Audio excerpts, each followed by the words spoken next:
Vraćamo se na našu prvu kandidatkinju. Ona za sebe kaže da je uporna i druželjubiva. A ti, Srećo, šta kažeš? Jeste. Jeste, jel tako? Dobro. Koliko si rekla da imaš godina? 12. 12 godina. Znači, sljedeće godine obećavaš da se prijavljuješ, jel tako? Baci 5, bravo.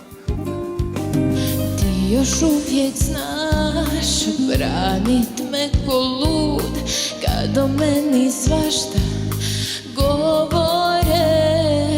Za svaku tešku riječ ti bit ćeš prijeki sud, da meni nikad loše ne bude. Tu jednu mušku suzu ponijet ću na duši, ko kamen bit ću ja. Znam što noćima me guši, samo kreni se idi, nek niko ne vidi koliko značiš mi.